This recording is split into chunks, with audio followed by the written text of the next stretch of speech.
ఈరోజు మనం ధ్యానం చేసే 9వ శరీర కార్యం ఏంటంటే అది ఏముందండి బైబిల్లో? క్రోధము. ఏంటి? క్రోధము. ఇది మన యొక్క జీవితాల్లో ఈ యొక్క ఏ దేశానికి సంబంధించిన వాడైనా, ఏ భాష మాట్లాడేవాడైనా, ఎలాంటి వయసులో ఉన్నవారైనా ఈ భయంకరమైన శరీర కార్యములోకి పడిపోయేదానికి 99.999 అవకాశాలు ఉన్నాయి. అంటే దాని అర్థం ఏంటి? ఈ క్రోధము అనే దానికి అర్థం ఏంటంటే పాపానికి నడిపించే కోపం ఏంటంటే క్రోధము. ఏంటి? బైబిల్లో ఒక వచనాన్ని మనం చూసినప్పుడు ఎఫెసీయులకు రాసిన పత్రిక 4వ అధ్యాయము 26, 27 వచనాలు మనం చదువుకుందాం. ఎఫెసీయులకు రాసిన పత్రిక 4వ అధ్యాయము 26, 27 వచనాలు. కోపపడుడి కానీ పాపము చేయకుడి, సూర్యుడు అస్తమించు వరకు మీ కోపము నిలిచియుండకూడదు. అంతవరకే మనం ఆపుతాం. నెక్స్ట్ ఉంది అసలైంది. అపవాదికి ఏంటి? చోటివ్వకుడే. క్రోధము అని తెలుగులో పరిశుద్ధ గ్రంథములో వ్రాయబడిన ఈ యొక్క శరీర కార్యం ఏంటంటే పాపానికి నడిపించే కోపం. అంటే కోపాలు 2 రకాలు. ఒకటి పాపానికి నడిపించని కోపం ఒకటైతే, పాపానికి నడిపించే కోపం ఏంటి? ఇంకొకటి. కానీ చాలా వరకు 100% మన యొక్క కోపం పాపానికి నడిపించే కోపంగానే ఉంటుంది. కాబట్టి ఈరోజు దీని గురించి మనం ఆలోచన చేద్దాం. ఎందుకంటే ఇది మన యొక్క జీవితాల్లో భాగమైపోయినది. ఒక ఆదివారం మాత్రమే కాకుండా, మిగతా రోజులన్నిటిలోకి మాత్రమే కాకుండా ఆదివారం కూడా మనకి జీవితాల్లో ఇది ఈ శరీర కార్యాన్ని మనం కలిగి ఉండేదానికి చాలా చాలా ఎక్కువ అవకాశాలు ఉన్నాయి. చాలామంది సాక్ష్యాలు మనం వింటాం. ఏమని? నేను ఒకప్పుడు బాగా తాగేవాడిని, దేవుని యొక్క కృప ద్వారా ఏం చేశాను? ఆ త్రాగుడు నేను విడిచిపెట్టాను. దేవునికే మహిమ కలుగును గాక. ఆమెన్. నేను ఇదివరకు ధూమపానం చేసేవాడిని, చుట్టా బీడి నేను తాగేవాడిని. దేవునికి కృప వలన వాటిని విడిచిపెట్టేదానికి దేవుడు నాకు సహాయం చేశాడు. దేవునికి వందనాలు. ఈ సాక్ష్యాలు కూడా మనం వింటాం. ఇంకా అనేకమైన సాక్ష్యాలు, అనేకమైన వ్యసనాల నుంచి నేను బయటపడ్డాను, అనేక సాక్ష్యాలు మనం వింటాం. దేవునికే మహిమ. కానీ మనలో ఉన్న ఈ వ్యసనాన్ని గురించి మాత్రం మనం ఆలోచన చేయం. ఈ సాక్ష్యాలు వినం మనం. ఒకప్పుడు ద్వేషంతో నేనున్నాను, ఒకప్పుడు పగతో నేనున్నాను, ఒకప్పుడు కోపంతో నేనున్నాను. కానీ దేవుడు తన యొక్క ప్రేమ కలిగిన హృదయాన్ని నాకు ఇచ్చి అందరితో కూడా సమాధానంగా బతికేదానికి దేవుడు నా కృప చూపించాడు.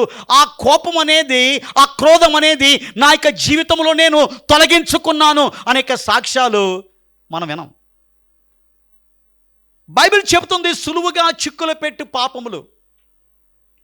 నిన్ను నన్ను అతి సులువుగా చిక్కులు పెట్టు పాపములో ఒక టాప్గా ఉండేది ఏంటంటే ఈ యొక్క క్రోధము. కోపం వేరు, క్రోధం వేరు. మోతాదుకు మించిన కోపం తప్పు కాదు. మోతాదుకు మించిన కోపం అది క్రోధానికి ఏం చేస్తుంది? దారి తీస్తుంది. కాబట్టి ఈరోజు వీటి గురించి బైబిల్లో మనం ధ్యానం చేద్దాం. కాబట్టి మనం జ్ఞాపకం చేసుకోవాల్సింది, పాపము కాని కోపం ఉన్నది, తర్వాత పాపమైన కోపం ఉన్నది. బైబిల్లోనే మనం చూద్దాం. మార్కు సువార్త 3వ అధ్యాయము 5వ వచనం. మార్కు సువార్త 3వ అధ్యాయము 5వ వచనం. మార్కు సువార్త 3:5. ఎవరన్నా చదవండి. ఆయన వారి హృదయ కాఠిన్యముకు దుఃఖపడి. ఎవరండి కోపడ్డారు ఇక్కడ? ఎవరండి? యేసు ప్రభు. కోపంతో ఆయన చేసిన పని ఏంటి? వారిని కోపంతో ఏం చేశాడు? కలయ చూశాడు. ఎవరిని? దయచేసి నా వైపు చూడండి. ఇక్కడ జరిగిన పరిస్థితి ఏంటంటే, యేసు ప్రభు సమాజ మందిరానికి వెళ్ళాడు. ఆ రోజు విశ్రాంతి దినం, సబ్బాత్ డే, అంటే శనివారం. ఆ యొక్క విశ్రాంతి దినము రోజున సమాజ మందిరములోనికి వెళ్ళిన యేసు ప్రభు ఒక ఊచ చెయ్యి కలవాన్ని చూశాడు. అక్కడ కొంతమంది పరిసయ్యులు కూర్చున్నారు. అక్కడ వాళ్ళ యొక్క పని ఏంటంటే యేసు ప్రభులో తప్పులు వెతకటమే. ఆ బోధన వింటే బాగుపడేవాళ్ళు. కానీ వాళ్ళ యొక్క ధ్యేయం ఏంటో తెలుసా? అందరికంటే ముందు వచ్చేవాళ్ళు, అందరికంటే ఆఖరికి వెళ్ళేవాళ్ళు. కానీ ఏం ఉపయోగం? ఏం తప్పులు దొరుకుతాయా అని డిటెక్టివ్ పనిచేసే ఒక గుంపు ఏంటంటే ఈ పరిసయ్యుల గుంపు. అర్థమైందా? యేసు ప్రభు దగ్గరకు వచ్చేదానికి నువ్వు మందిరానికి వచ్చినప్పుడు నువ్వు డిటెక్టివ్ గుంపుగా ఉండకో. డిటెక్టివ్లు, సిఐడీలు అది పోలీస్ డిపార్ట్మెంట్కి సంబంధించింది.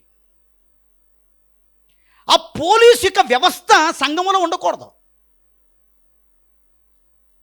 వీళ్ళ యొక్క బ్యాచ్ ఏంటి? అలాంటి బ్యాచ్.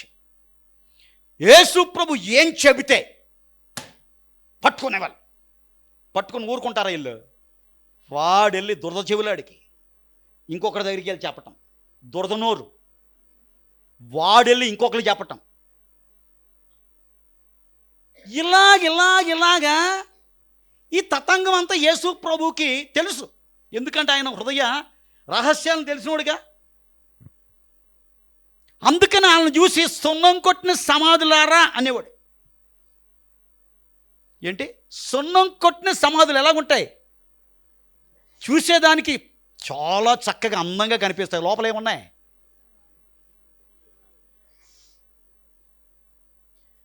సరే, ఈ యొక్క పరిసయ్యులు కాచుకొని కూర్చున్నారు. ఏం చేస్తాడు ఈరోజు చూద్దాం.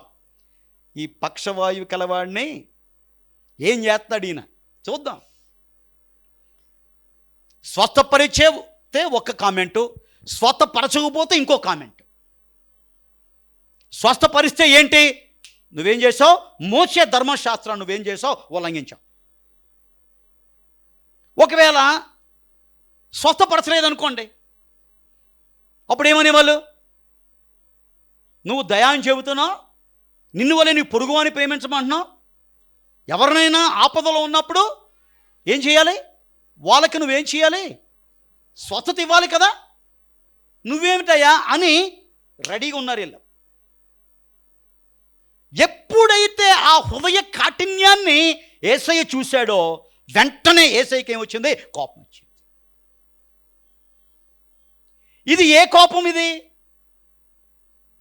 ఇది ఏ కోపం? పాపము కాని కోపం. ఈ పాపము కాని కోపానికి డెఫినేషన్ ఏంటంటే, దేవుని యొక్క మహిమ నిమిత్తం, ఇతరుల మంచి నిమిత్తం వచ్చే కోపం ఏంటో తెలుసు? అదే పాపము కాని కోపం. రెండు పదాలు వాడాను నేను. దేవుని మహిమపరిచేదానికి నీకొచ్చే కోపం, ఇతరులకు మంచి చేయాలని నీకొచ్చే కోపం. ఆ రెండు కోపాలు యేసు ప్రభువుకి వచ్చాయి. ఆ యొక్క ఊచ చెయ్యి కలవాడు స్వస్థపరచబడితే ఎవరికి మహిమ కలుగుతుంది? దేవునికి మహిమ కలుగుతుంది. ఆ ఊచ చెయ్యి గలవాడు స్వస్థపరచబడితే వాడికి మంచి జరుగుతుంది. కానీ వీటిని అడ్డగించేదానికి ఈ పరిసయ్యులు అక్కడ ఉన్నప్పుడు వారిని కలయ చూచి యేసు ప్రభు ఏం చేశాడంటే ఒక కోపపు చూపును వాళ్ళపైన ఆయన విసిరాడు. అంతే, ఒక్క మాట కూడా మాట్లాడలే. మనం ఏం చేస్తాం తెలుసా? నేను అనుకుంటాను, ఆ ఒక్క క్షణంలో మాత్రం ఆయన తీక్షణంగా వారి వైపు చూసుండొచ్చు. మళ్ళా వెంటనే ఆయన వాళ్ళకి అర్థం అవ్వాలని చెప్పి ఆ తీక్షణ చూపించాడు తప్ప వాళ్ళను హట్ చేయాలనికి ఉద్దేశంతో కాదు. ఏంటంటే ఆయన ప్రేమమయుడు. కాబట్టి దేవుని యొక్క మహిమ నిమిత్తం, ఇతరుల మంచి నిమిత్తం వచ్చు కోపం పాపము కాని కోపం. మన నిమిత్తం, మన లాభం కోసం, మన స్వార్థం కోసం, మన అహాన్ని సమర్థించుకునేదానికి, మనల్ని బాధపరిచిన వారి పట్ల, మనకి కీడు చేసిన వారి పట్ల, మనల్ని అగౌరవపరిచిన వారి పట్ల నువ్వు చూపించే కోపం పాపముతో ఉండే కోపం. ఇప్పుడు అర్థమైందండి? మన కోపాలన్నీ కూడా మనమే ఆలోచించేద్దాం. కోపం రావటం సహజం, అది దేవుని యొక్క లక్షణం. దేవుడు సూచించాడు, దేవునిలో కోపం ఉంది. కానీ ఆ యొక్క కోపం ఏంటి? అది పాపము కాని కోపం. కాబట్టి మనకి జీవితాల్లో కూడా పాపము కాని కోపాన్ని మనకి జీవితాల్లో ఏం చేయాలి? కలిగి ఉండాలి. అందుకని బైబిల్ చెబుతుంది, కోపపడుడి. యేసు ప్రభు కోపపడ్డాడు, కోపపు చూపును ఆయన చూశాడు, కానీ ఆయన పాపం చేయలా. ఇంకొక ఇన్సిడెంట్ పాత నిబంధనలోనే మనం చూసినప్పుడు, సమూయేలు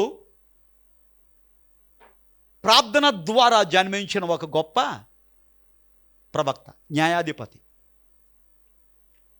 ఇశ్రాయేలు మొదటి రాజును అభిషేకించింది ఎవరు? సమూయేలు. ఇక సమూయేలుని, ఇక సౌలుని ఎంతగానో ఇష్టపడ్డాడు సమూయేలు. కానీ సౌలు ఒక తప్పు చేశాడు. దేవుడు చెయ్యమన్నది చేయకుండా కొన్నిటిని ఏం చేశాడు? మిగిల్చుకున్నాడు. యుద్ధానికి వెళ్ళాడు. అక్కడున్న అమలేకులు అంతటినీ కూడా ఏం చేయాలి? నువ్వు నాశనం చేయాలి అని దేవుడు క్లియర్గా చెప్పాడు. దేవుని యొక్క మాట విని యుద్ధానికి వెళ్ళాడు, నాశనం చేశాడు. కానీ అక్కడ ఉన్న కొన్ని శ్రేష్టమైన పశువులను ఏం చేశాడు? తన వెంట తెచ్చుకున్నాడు. దేవునికి ఆత్మతో నింపబడిన సమూయేలు అది గ్రహించాడు. దేవుడు తెలియజేశాడు, నువ్వు ఇంతగా ఇష్టపడుతున్నావు కదా, సౌలు పైన నువ్వు ఎన్నో ఆశలు పెట్టుకున్నావు కదా, ఆ సౌలు ఏం చేశాడో చూడు. నా మాటకు అవిధేయత చూపించాడు, నా మాటను ధిక్కరించాడు అన్నప్పుడు సమూయేలు సౌలు పైన ఆ కాన్వర్జేషన్ అంతా మనం చూసినప్పుడు సమూయేలుకు బహు కోపం వచ్చింది. ఎందుకు కోపం వచ్చింది తెలుసా అండి సమూయేలుకి? దేవుని యొక్క మాటను ఏంటి ఉల్లంఘించినందున పాపము కాని కోపం సమూయేలు కలిగి.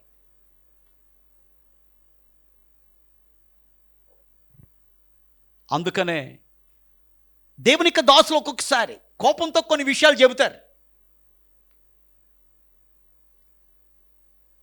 అది ఎందుకు చెప్తానో తెలుసా? నువ్వు నాశనం అవ్వకుండా ఉండేదానికి, నీ జీవితంలో నీ మేలు కోసం. నువ్వు వెళ్తున్న మార్గం దేవునికి అంగీకారం కాదు కాబట్టి, దేవుని యొక్క మాటకు నువ్వు విధేయత చూపించకుండా నీ ఇష్టం వచ్చినట్టు బతుకుతున్నావు కాబట్టి, పరిశుద్ధాత్మ దేవుడు తాను యొక్క ఎన్నుకున్న దాసుల ద్వారా ఒక్కొక్కసారి కోపంతో కొన్ని మాటలు మాట్లాడిస్తాడు. అది నీ మేలు కోసం అని గమనించు. కాబట్టి సమూయేలుకి కోపపడ్డాడు, అది పాపంలోనికి నడిపించలా. యేసు ప్రభు కోపపడ్డాడు. యేసు ప్రభుకి కోపం వచ్చిన సందర్భం ఇంకోటి ఉంది కదా. ఆలయంలో పామ్ సండే రోజు అందరూ కూడా హోసన్నా హోసన్నా అంటున్నారు. కానీ ఆలయంలో ఏం జరుగుతుంది? నా మందిరము ప్రార్థనా మందిరం అనబడును. కానీ మీరేం చేశారు? వ్యాపారపు కేంద్రంగా మీరు చేసుకున్నారే అని ఒక్కసారి దేవుని యొక్క మందిరంలో జరుగుతున్న అపవిత్రతను చూసి యేసు ప్రభు సహించలేకపోయాడు. దేవుని యొక్క మందిరంలో కొన్ని దేవుని యొక్క పద్ధతిలో జరగాలి. ఏదైనా దేవుని యొక్క పద్ధతిలో మాత్రమే జరగాలి, మనుష్య పద్ధతిలో జరగకూడదు. కారణం ఏంటంటే దేవుని యొక్క మందిరం దేవుంది. దేవుని యొక్క మందిరంలో ఏ పరిచర్య అయినా కానీ దైవ లక్షణాలతో మనం చేయాలి. దేవుని యొక్క మందిరంలో ఏ పని చేసినా దైవ జ్ఞానంతో మనం చేయాలి. ఇక లోకంలో బిజినెస్ నడిపిస్తున్నట్లు, ఇక లోకంలో ఒక ఆర్గనైజేషన్ నడిపిస్తున్నట్టు, ఇక లోకంలో ఒక పని చేస్తున్నట్లు, అలాంటి నాలెడ్జ్తో దేవుని యొక్క మందిరాన్ని మాత్రం నడిపించకూడదు. అక్కడ అదే జరుగుతుంది. అక్కడ ఏం జరుగుతుంది? అక్కడ దేవుని యొక్క మందిరంలో ఏది ఉండకూడదో అది జరుగుతుంది. దానికి ప్రధాన యాజకుడు సపోర్ట్ చేస్తున్నాడు, యాజకులు సపోర్ట్ చేస్తున్నారు, వాళ్ళకి రావాల్సిన వాటాలు వాళ్ళకి వచ్చేస్తున్నాయి. ఇదంతా చూశాడు. ఇంకా యేసు ప్రభు ఇంకేం చేశాడు తెలుసా? ఆగలేకపోయాడు. హోసన్నా హోసన్నా ఇక కేకలు ఆయన సంతోషపెట్టలేకపోయినాయి. అప్పుడు చెప్తున్నాడు ఆయన, నా మందిరం ప్రార్థనా మందిరం, దాన్ని మీరేం చేశారు? దొంగల గుహగా మార్చివేశారు అని దేవాలయాన్ని ఏం చేశాడు ఆయన? ఇది ఇంకా జరగకూడదు, ఇక్కడ ప్రార్థనే జరగాలి. దేవుని యొక్క మందిరంలో ఏదైనా కానీ మన ఆత్మీయ అభివృద్ధి కోసం చేయాలి. దేవుని యొక్క మందిరంలో జరిగే ప్రతి కార్యక్రమం, అది తిండి కార్యక్రమం అయినా, టీ కార్యక్రమం అయినా, ఏ సహవాసం అయినా కానీ ఏం చేయి? దేవుని యొక్క పద్ధతిలో జరగాలి, దేవుని యొక్క క్రమశిక్షణతో జరగాలి, దేవుని యొక్క పరిశుద్ధతతో ఉండాలి, దేవుడు ఇష్టపడే ప్రవర్తనతో ఆ పనిని మనం చేయాలి. కారణం ఏంటంటే దేవుని యొక్క మందిరము పరిశుద్ధ మందిరం. కాబట్టి ఎప్పుడైతే దేవునికి అవమానం కలుగుతుందో, ఎప్పుడైతే దేవుని యొక్క నామానికి అగౌరవం కలుగుతుందో, వెంటనే యేసుప్రభుకి ఏం చేశాడు? కోపం వచ్చింది. ఆ కోపం ఏంటి తెలుసా? దేవుణ్ణి మహింపరిచేదానికి వచ్చిన కోపం. అదేంటో తెలుసా? పాపము కాని కోపం. నీకు రావాల్సిన కోపం ఏంటో తెలుసా? ఎంతోమంది నశించిపోతున్నారు కదా,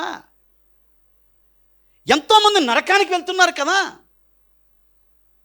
నిజంగా నీలో ఏముండాలి తెలుసా? ఒక కోపంతో నేను కనీసం ఒక్కరికైనా యేసు ప్రభు దగ్గరికి ఏం చేయాలి? నడిపించు. ఆ విషయాల్లో మనం కోపంగా ఉండాలి. ఇతరులకు మేలు చేసేదానికి మనం కోపాన్ని మనకి జీవితాల్లో కలిగి ఉండాలి. కానీ మన కోపం ఎప్పుడు కూడా ఇతరులకు కీడు చేసేదానికే. అలాగైతే మనకి జీవితాలు ఈరోజు పరిశీలన చేసుకుందాం, పరీక్షించుకుందాం. కాబట్టి ఈ కోపం అనేది నువ్వు అనుకుంటున్నావు చాలా చిన్నదే. దేవుడు చెప్తున్నాడు,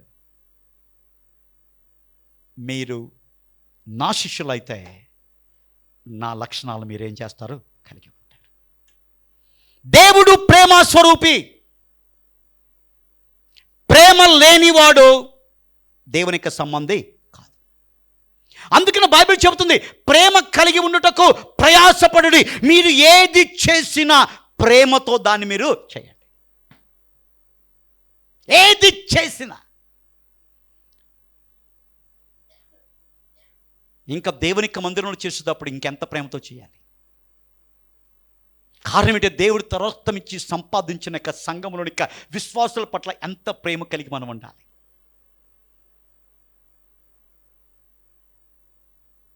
కాబట్టి మనకి జీవితాల్లో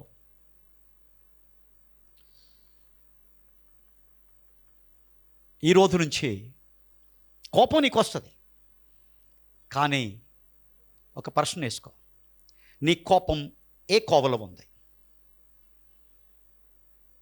చాలా వరకు కూడా మన కోపం ఇతరులకు నష్టపరిచే రకంగా, కీలు కలిగించే విధంగా, మన యొక్క స్వార్థాన్ని నిలబెట్టుకునేదానికి ఆ యొక్క కోపం మనకేం చేస్తుంది, ఉపయోగపడుతుంది. కాబట్టి బైబిల్ చెప్తుందంటే కోపపడుడి కానీ పాపం చేయకుడి. నెక్స్ట్ వర్స్ ఉంది, అది ఇంపార్టెంట్. ఏంటది? దాని మధ్యలో ఉంది కదా ఒకటి, నిలిచి ఉండకూడదు. ఏంటి? నిలిచి ఉండే కోపం, పాపముతో కూడిన కోపం. ఏంటి? ఇక్కడ టోటల్ ఎవ్రీబడి విల్ ఫెయిల్. ఈ పాయింట్ దగ్గర పడిపోతాం, టపటపా పడిపోతాం, వికెట్లు పడిపోతాయి. మనలో ఉన్న కోపం నిలిచి ఉండే కోపం. దేవునికి స్టాండర్డ్ ఏంటి? సూర్యుడు అంటే దాని అర్థం ఏంటో తెలుసా? కోపంతో నువ్వు నిద్రపోకూడదు. నైటే కదా నిద్రపోయేది మనం. సూర్యుడు ఎప్పుడు అస్తమిస్తాడు? బైబిల్ చెబుతుంది, నువ్వు కోపంతో మనసులో ఉంచుకొని నువ్వు నిద్రపోతే ఏమవుద్ది? అది పాపానికి నడిపించే కోపంగా నీకు జీవితంలో ఉంటుంది. ఏదో జరిగింది కానీ దాన్ని ఏం చేస్తాం? మనం ఉంచుకుంటాం.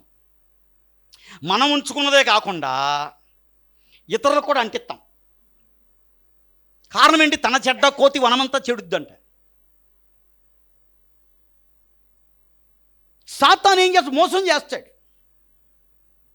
అనేకమైన మాటలతో మభ్యపరుస్తాడు. వాడు ఆది నుంచి మోసం చేస్తానే ఉన్నాడు. ఆదామవ్వలను మోసం చేశాడు, కయ్యను మోసం చేశాడు. పెద్ద లిస్ట్ ఉంది. మనల్ని కూడా ప్రస్తుతం ఏం చేస్తున్నాడు? మోసం చేసేదానికే వాడు ఏం చేస్తున్నాడు? అనేకమైన ప్రయత్నం. వాడు తెలిసిన విద్య ఒకటే, ఇంకేం తెలియదు వాడికి. నిన్ను నన్ను మన మోసాన్ని ఎలా చేయాలి, ఈ కుటుంబాన్ని ఏ రకంగా మోసం చేయాలి, ఈ బిడ్డను దేవునిలో ఉండకుండా ఏ రకంగా పడగొట్టాలి, అదే వాడికి లక్ష్యం. అందుకనే బైబిల్ చెబుతుంది సింపుల్ ఏంటి తెలుసా? కోపము నీలో నిలిచి ఉంటే అది క్రోధం. ఏంటి? క్రోధం, శరీర కార్యం. ఏంటండి? ఆ కోపం నీలో నిలిచి ఉంటే ఆ శరీర కార్యం అనే క్రోధం నీలో ఉన్నట్లు. ఆ క్రోధం నీలో ఉన్నట్లయితే దేవునికి రాజ్యాన్ని మనం స్వతంత్రించుకోలేం. ఇప్పుడు అర్థమైందా ఎంత డేంజరో ఇది?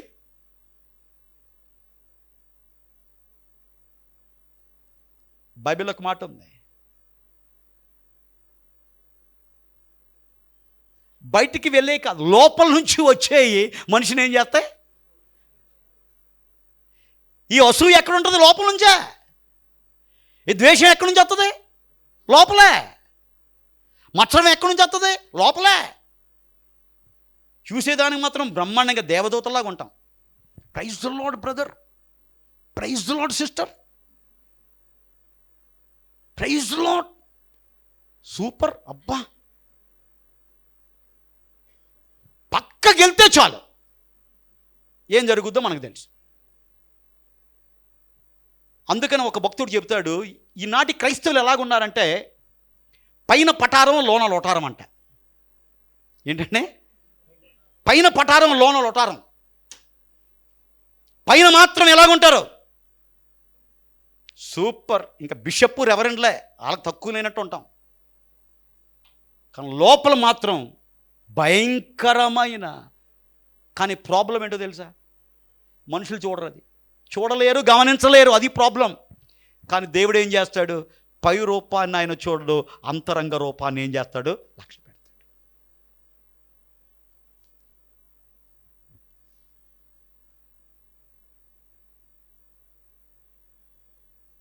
ఆదాము అవ్వలు పాపం చేశారు.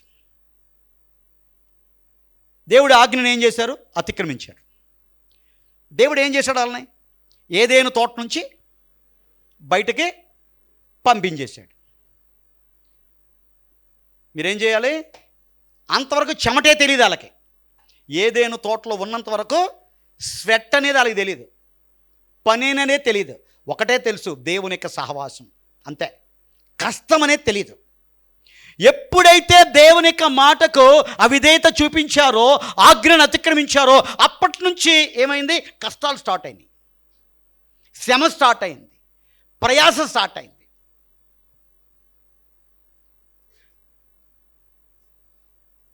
తర్వాత ఏదేను తోటలోంచి బయటకు పంపించిన తర్వాత మొట్టమొదటి మానవుడు పుట్టాడు. ఆదాము అవ్వలు దేవుని ద్వారా సృజించబడ్డారు. ఆదాము అవ్వల ద్వారా సృజించబడిన మొదటి మానవుడు ఎవరండి? కయీన్. ఆ కయీను గురించి రాయబడిన మొట్టమొదటి మాట బైబిల్లో ఏందో తెలుసా అండి? ఆదికాండం 4వ అధ్యాయం తీయండి. 5వ వచనం చదవండి. ఆదికాండం 4:5.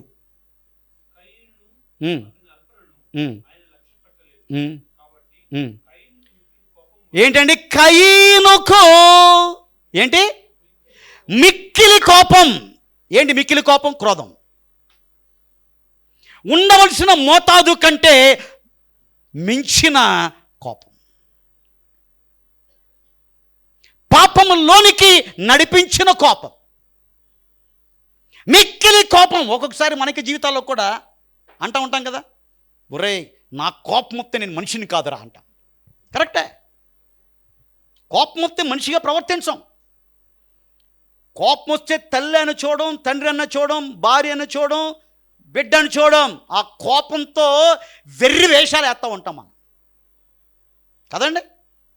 చేతిలో ఏది ఉంటే అది పగిలిపోవాలంతే. ఏది ఉంటే దాన్ని ఇసురు కొడతామే.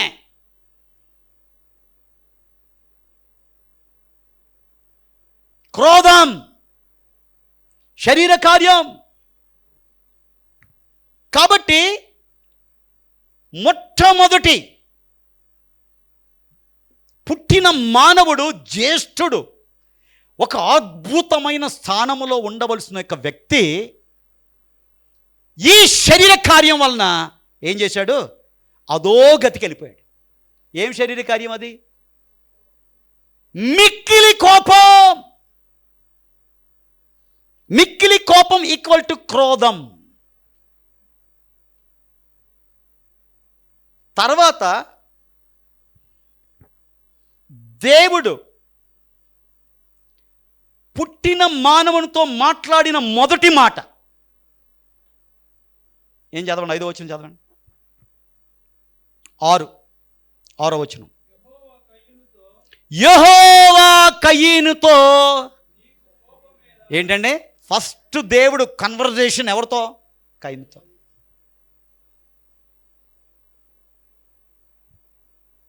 చూడండి, ఈరోజు కోపము యొక్క గురించి తెలుసుకోవాలి. తెలుసుకుంటేనే కదా దాని యొక్క పర్యవస్థానం మనకు అర్థమవుతుంది. నువ్వేమనుకుంటున్నావు ఇంతవరకు? కోపమే కదా, అందరికీ వస్తుంది కదా, నాకు వస్తుంది కదా. కానీ ఇక కోపం యొక్క తీవ్రత ఏంటో తెలుసా? దేవుడు కయ్యను చూసి మాట్లాడుతున్న మొదటి మాట, దేవుడు ఎంతగానో ఆశ పెట్టుకుంటాడు, ఈ కయ్యను నేనేం చేయాలి? దీవించాలి, ఆశీర్వదించాలి, గొప్పగా నేను దీవించాలి. ఎందుకంటే ఇక లోకములో మొట్టమొదటి పుట్టిన వ్యక్తి.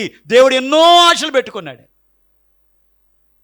కానీ కయ్యనులోని మిక్కిలి కోపం ఏం చేసింది?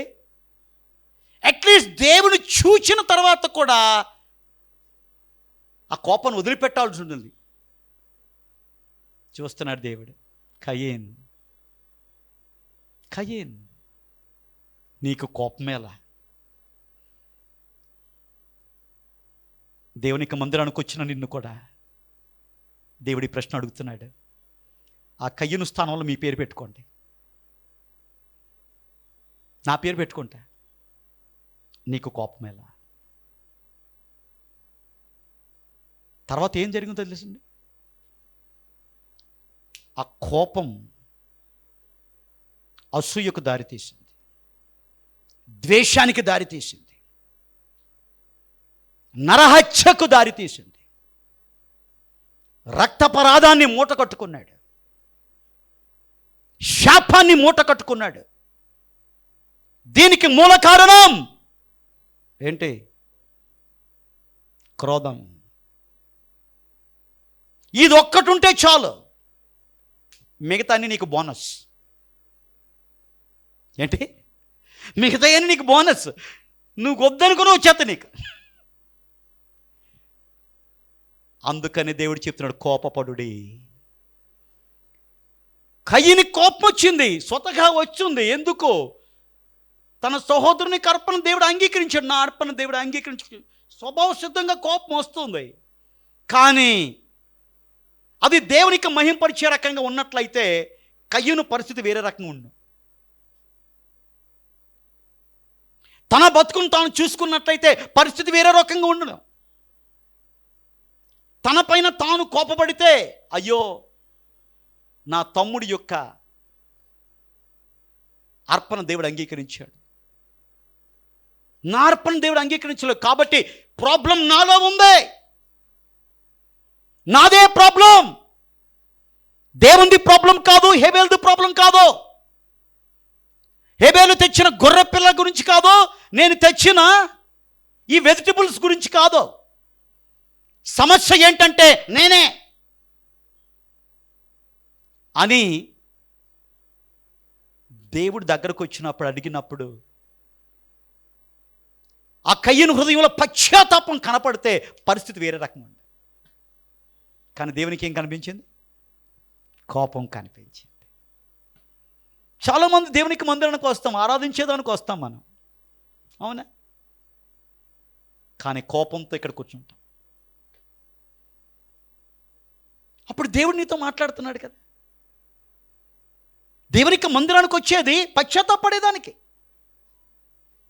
దేవునికి మందిరానికి వచ్చేదానికి తప్పులు సమర్థించుకునేదానికి కాదు.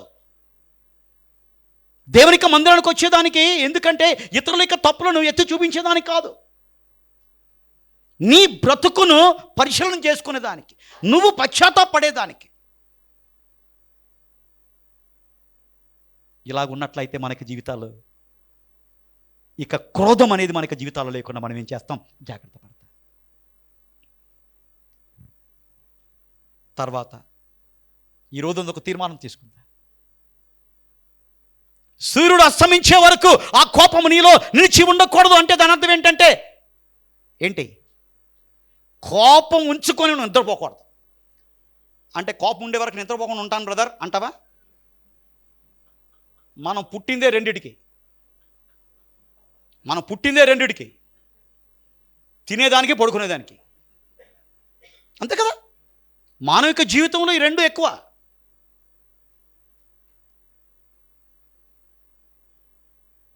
కాబట్టి దేవుడు మనతో మాట్లాడుతున్నాడు ఈరోజు. మనకి జీవితాన్ని పరిశీలన చేసుకుందాం, పరీక్షించుకుందాం. నీ జీవితంలో ఎవరి మీదైనా కోపాన్ని నువ్వు ఉంచుకొని నువ్వు నిద్రపోయేవంటే ఈ శరీర కార్యమనే క్రోధం నీలో ఉన్నట్లు ఉంటే ఓవర్. రేపేమి సంభవించు నీకు తెలియదు. ఈ రాత్రే ఆ ధనవంతుని అడిగాడు కదా, ఓ ఈ వెరివాడా, ఈ రాత్రే నీ ప్రాణాన్ని అడుగుతున్నానయ్యా, నువ్వు సంపాదించినవన్నీ ఏమవుతాయి? ఏదో సాధిద్దాం, ఏదో కక్ష సాధిద్దామని ఏం సాధించగలవు? నరకాన్ని మాత్రం సాధించగలవు. లోకములో ఉన్న వారికి మనకున్న తేడా అదే. లోకమున్న వాళ్ళు చచ్చే వరకు సాధిస్తారు, చచ్చినా సాధిస్తారు. నువ్వు కూడా అలాంటి యాటిట్యూడ్తో ఉండి నువ్వు కూడా అలాగే దేవునికి మందిరానికి వచ్చి అలాంటి జీవితాన్ని జీవిస్తున్నట్లయితే నువ్వు చేజేతుల నరకం వైపు నువ్వేం చేస్తున్నావు? దేవుడు దుఃఖపడుతున్నాడు, కానీ నీకు దుఃఖం రావట్లా. దేవుడు కన్నీరు రాస్తున్నాడు, దివారాత్రం ఆయన మొర పెడుతున్నాడు, కానీ నీ లైఫ్లో మాత్రం పరివర్తన లేదు. ఏదో నువ్వు సరిగా ఉన్నట్టు, మిగతా వాళ్ళందరూ ఘోర తప్పిదం చేసినట్టు. మన బతుకు మనం చూసుకుందాం. ఇంకొకరి గురించి ఆలోచన చేయటం, ఇంకొకరి గురించి తప్పుగా మన మనసులో ఉంచుకుంటాం, వారి పట్ల కోపాన్ని ప్రదర్శించడం, ఇవన్నీ కూడా దురాత్మతో నింపబడిన వారి యొక్క లక్షణాలు. ఈ రోజులో చాలామంది ఏమనుకుంటారు, దురాత్మ వచ్చేస్తే ఊగిపోతుంది అంటారు కదా. ఓ దురాత్మ పట్టేసింది. అది 1%. 99% ఏంటి? నీలోని ఒక కోపం ఒక దురాత్మ, నీలోని ఒక అసూయ ఒక దురాత్మ, నీలోని ఒక ద్వేషం. ఏ పాస్టర్ అయినా కానీ యేసు నామములో వీటిని తీసేయంటే వెళ్తాయో. అందుకని మా వాళ్ళు కూడా ఏం చేస్తారంటే వాటిని పట్టుకోరు. నీలో దయ్యం ఉంది పో. అసలు పోవలసిన దెయ్యం పోవట్లేదే. ఈ కోపం అనే దెయ్యం పోవట్లేదు కదా నీలో. ఈ అసూయ అనే దెయ్యం పోవట్లేదు కదా. అపవాదికి చోటు ఇవ్వటం వలన ఏం చేస్తాడు? అపవాదిని ఏం చేస్తాడు? తన వశంలో ఉంచుకుంటాడు. జరుగుతుందా లేదా? అక్రమం విస్తరించుడు చేత అనేక మందిలో ప్రేమ చల్లారిపోతుంది. కారణం ఏంటంటే అపవాదికి చోటు ఇవ్వటం వలన.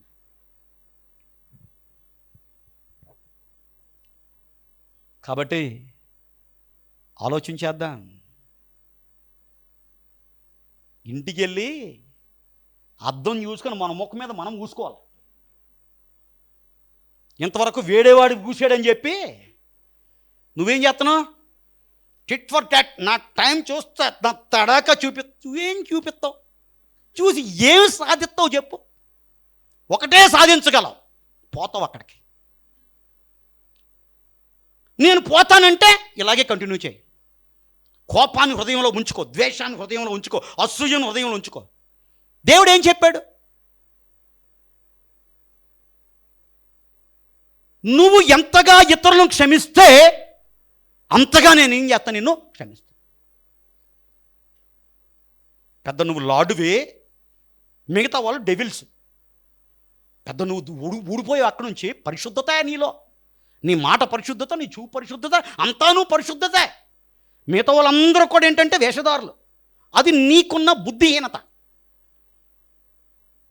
అది నువ్వు సమర్థించుకున్నావు. నేను సరే, వాడు సరిలేదు. ఓకే, వాడు చేస్తూ నువ్వు చేయట్లేదు, కానీ మిగతా చాలా చేస్తున్నావే, వాడు అదే ఒకటి చేస్తున్నాడు. ఆ ఒక్క దాంట్లోనే వాళ్ళు తప్పిపోయారు. నువ్వు 99లో తప్పిపోయావే. నీలో దూలం పెట్టుకొని ఎదుటివాడింట్లో ఎందుకమ్మా నడుసు ఎదుగుతున్నావు? నువ్వు సరిగా ఉండేదానికి ప్రయత్నం చేయి. నీ బ్రతుకు సరిగా ఉంచుకో, నీ ప్రవర్తన సరిగా ఉంచుకో. నీలో ఇక శరీర కార్యాలు లేకుండా జాగ్రత్త పడు. ఇప్పుడే దేవుడు చెప్తున్నాడు, నిన్ను పిలుచుకుంటే ఎక్కడికి వెళ్తావు? నువ్వు అనుకోవచ్చు, నేను బతికేస్తాను, 100 సంవత్సరాలు బతుకుతాను.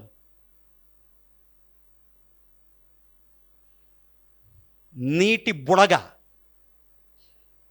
నువ్వు అనుకోవచ్చు, నా ఆరోగ్యం మంచుకున్నా, యవన కాలంలో నేను బ్రహ్మాండంగా ఉన్నాను. నేను చూస్తున్నాం కదా ఏం పరిస్థితులు ఏం జరుగుతున్నాయో.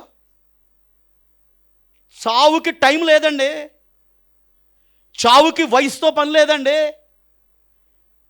చావుకి మగనా ఆడా, యూత్లో ఉన్నాడా, ముసలోడా, చిన్నోడా, ఇంకా భూమి మీద రాలేదు కదా, ఇంకా లోపల బిడ్డ ఉన్నాడు, ఏమీ లేదు, వచ్చేస్తుంది. అలాంటి అనిశ్చిత పరిస్థితుల మధ్య జీవించేటప్పుడు ఎందుకు దేవుడికి వాక్యం చెప్పాడు తెలుసా? ప్రతిదీ కూడా దేవుడు చాలా అర్థవంతంగా పరిశుద్ధాత్మ దేవుడు రాయిస్తున్నాడు. రేపేమి సంభవించునో నీకు తెలియదు.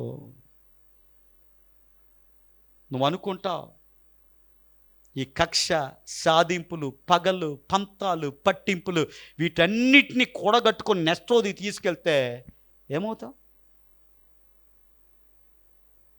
ఈ రాత్రే నీ ప్రాణాన్ని అడుగుతున్నాను. నువ్వు అనుకున్నావని ఏం సాధిస్తావని దేవుడు అడిగితే నీ సమాధానం ఏంటి? కాబట్టి ప్రభునందు ప్రియులారా, ఇదో కథలాగా దేవునికి వాక్యాన్ని వినొద్దు. ఇది కథ కాదు, ఇది ఇన్ఫర్మేషన్ కాదు, సమాచారం కాదు. సమాచారం కోసం దేవునికి మందిరానికి నువ్వు రావక్కర్లా. గూగుల్ ఉంది, మిగతా వాట్సాప్లు ఉన్నాయి, బోల్డ్ ఉన్నాయి సమాచారాలు కావాలంటే. సమాచారం కోసం కాదు దేవుని మందిరానికి వచ్చేది. నీ యొక్క జీవితంలో నువ్వేం చేయాలి? ట్రాన్స్ఫర్మేషన్ కోసం, పరివర్తన కోసం. ఓకే.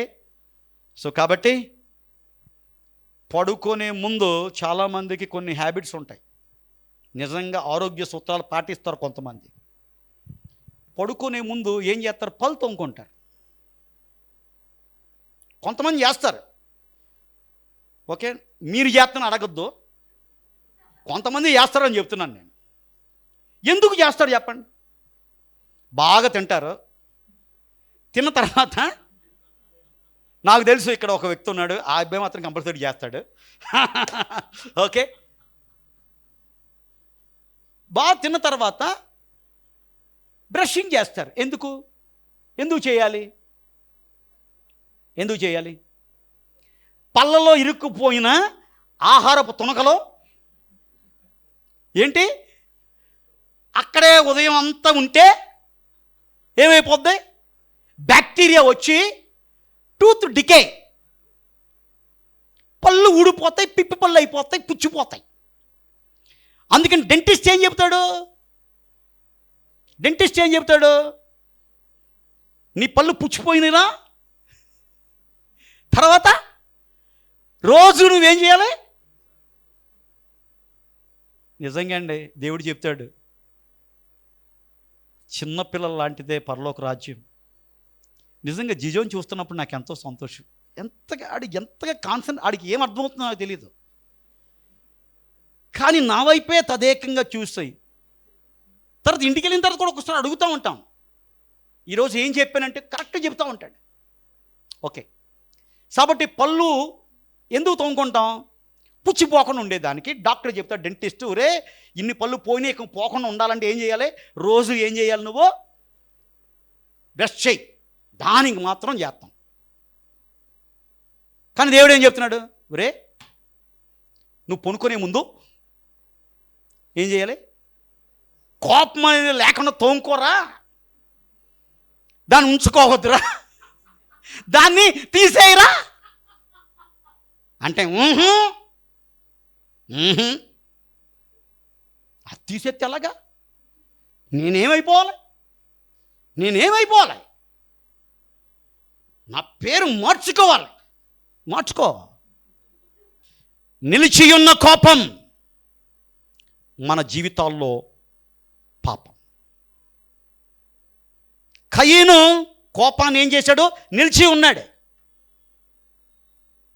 నెక్స్ట్ రోజు తీసుకొచ్చినాడు, తర్వాత రోజు తీసుకున్నాడు, తర్వాత అది ఏం జరిగిందో కథ మనకు తెలుసు. ఇంకొకటి చెప్పి నేను ముగిస్తా. మొదటి సమూయేలు 18:8. మొదటి సమూయేలు 18:8.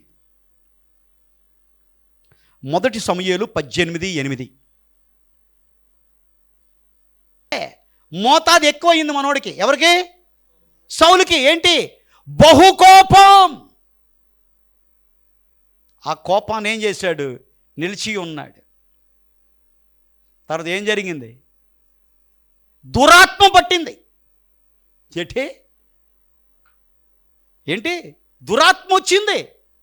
ఆ దురాత్మను దేవుని ఆరాధించినప్పుడు ఏమైందంటే, ఏమైంది? అందుకేనండి దేవుణ్ణి ఆరాధించమని చెప్పేది. ఎందుకు తెలుసా? దేవుని ఆరాధిస్తే చాలు దురాత్మలు వెళ్ళిపోతాయి. మనకున్న మిత్ ఏంటో తెలుసా? ఎవరైనా చెయ్యి పెట్టుకొని యేసు నామంలో సాతానా నిన్ను గద్దిస్తున్నాను పో అంటేనే పోద్దు, లేకపోతే పోదనుకుంటాం. ఇక్కడ దావీదు ఏం చేశాడు? సితారా వాయిస్తూ దేవుని ఆరాధిస్తున్నప్పుడు ఏమైంది? దురాత్మ, అంటే దేవుని యొక్క ప్రసన్నతలో దురాత్మ ఉండలేదో. ఆ దురాత్మ రావడానికి కారణం ఏంటి?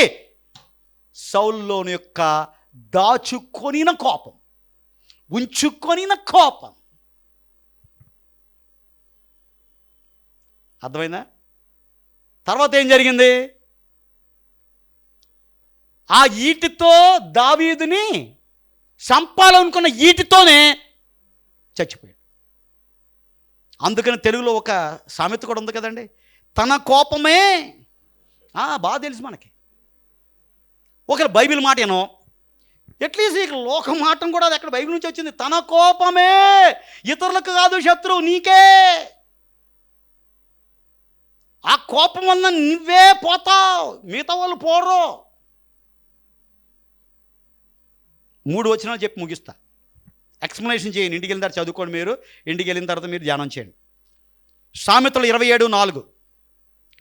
ఇంకొకరు సామెతలు 29:22. మొదటిదిగా సామెతలు 27:4. సామెతలు 27:4. క్రోధము క్రూరమైనది, కోపము వరదవలే. అది ఏంటండి? క్రోధం ఏంటి? క్రూరమైనది. కయీను విషయంలో చూసాం ఎంత క్రూరమైనదో. ఏం చేశాడు? తన సొంత తమ్ముణ్ణే ఏం చేశాడు? చంపేశాడు. క్రూరమైంది కోపం. ఇంకోటి, కోపిష్ఠుడు ఏం చేస్తాడు? కలహము రేపును. కోపము లేనివాడు సమాధానాన్ని, అందుకని బైబిల్లో ఏముంది? సమాధానాన్ని వెదకి దానిని వెంటాడు. కోపాన్ని వెంటాడితే నీకు కలిగేదేంటో తెలుసా? ఏంటి? ఏమవుద్ది? మనం చదివిన దాంట్లో, మీరు చదివారు కదా, ఏముంది దాంట్లో? సామెతలు 29:22లో కలహం వస్తుంది. అక్కడ సమాధానం ఉండదు. కుటుంబాల్లో కోపం వలన కలహాలు వస్తున్నాయి. అవునా కదండి? భార్యాభర్తల మధ్య కోపం వలన కలహాలు. ఈ కోపం ఉంచుకుంటాం వలన ఏంటి? కలహాలు. కోపాలు ఉంచుకోకపోతే సమాధానం రాజ్యం వెళుతుంది. చాలామంది వస్తారు, పాస్టర్ గారు మా ఇంట్లో సమాధానం లేదు బ్రదర్, ఎప్పుడు చేసేదానికంటే 5 నిమిషాలు ఎక్కువ ప్రార్థన చేయండి మా కోసం. ఏం చేస్తాను నేను? నీ కోపం నువ్వే తిష్ట పెట్టుకొని నీలో ఈ శరీర కార్యాలు ఉంచితే ఏ పాస్టర్ ఏం చేయగలుగుతాడమ్మా? ఏ పాస్టర్ ఏం చేయగలుగుతాడు చెప్పు? సమస్య నీలో ఉంది కదా. అప్పుడు ఆ సమస్యను తీసివేసుకొని నువ్వు ప్రార్థన చేసి పాస్టర్ కూడా ప్రార్థన చేస్తే ఏంటాడు? సమాధానం వచ్చేది ఆటోమేటిక్. ఆఖరిగా యాకోబు రాసిన పత్రిక మొదటి అధ్యాయం 19:20.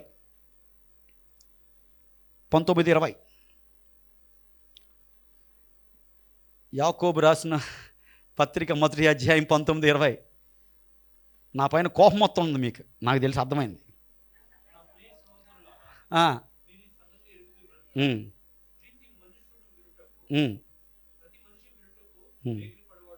వినుటకు ఏం చేయాలి? నా వైపు చూడండి. వినేదానికి ఏం చేయాలి? స్పీడ్గా ఉండాలి. మాట్లాడేదానికి నిదానించాలి. తర్వాత లాస్ట్లో పెట్టాడు దేవుడు. ఫస్ట్ 2 మర్చిపోయినా కానీ 3వది మర్చిపోకరా. కోపపడేదానికి. కాబట్టి మన యొక్క జీవితాల్లో ఈ కోపం అనే భయంకరమైన శత్రువు మనల్ని ఏం చేస్తాడు? మనల్ని ఓడిచేస్తున్నాడు. కుటుంబాలను ఓడిస్తున్నాడు, భార్యాభర్తలను ఓడిస్తున్నాడు, సంఘాలను కూడా ఓడిస్తున్నాడు. మరి దానిపైన విజయాన్ని మనం సాధించాలంటే ఏం చేయాలి? పాపము లేని కోపంగా మనకి జీవితాల్లో ఉన్నప్పుడు ఆ కోపం పైన మనం ఏం చేస్తాం? విజయాన్ని మనం సాధిస్తాం. అలాంటి కృప దేవుడు మనకి ఇచ్చి నడిపించును గాక. ఆమెన్.